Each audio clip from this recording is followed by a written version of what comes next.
Welcome back to another interesting tutorial about CapCut video editing on PC. And in this video, I'll show you how to import your media files into your CapCut workspace. So what you want to do right here, you can see you have empty CapCut right here. So go ahead and click on this import icon right here. Click on that. The next thing you want to do is to go ahead and locate where you have your file. So I'm going to go ahead and select desktop right here, and I will go ahead and look for one of the media file. So right here,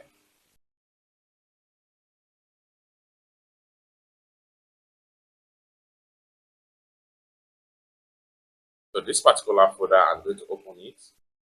Then I'm going to select this file and I'll hit on open.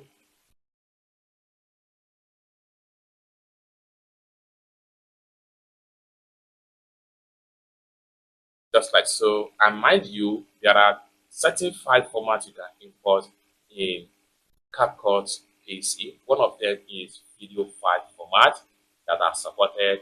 Another one is JPEG or PNG image or PDF, etc. And at the same time, your audio file.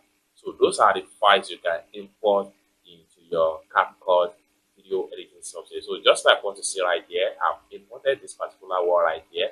So if you want to import multiple files, if you want to import another file, maybe JPEG image, so go ahead and go back to your import tab right here, click on it.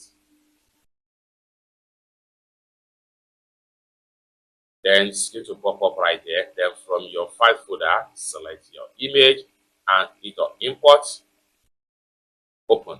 So you have the two files right here. You have one video file, you have image file. The same way you import video and image file is the same way you import your audio file into CapCut video editing on PC.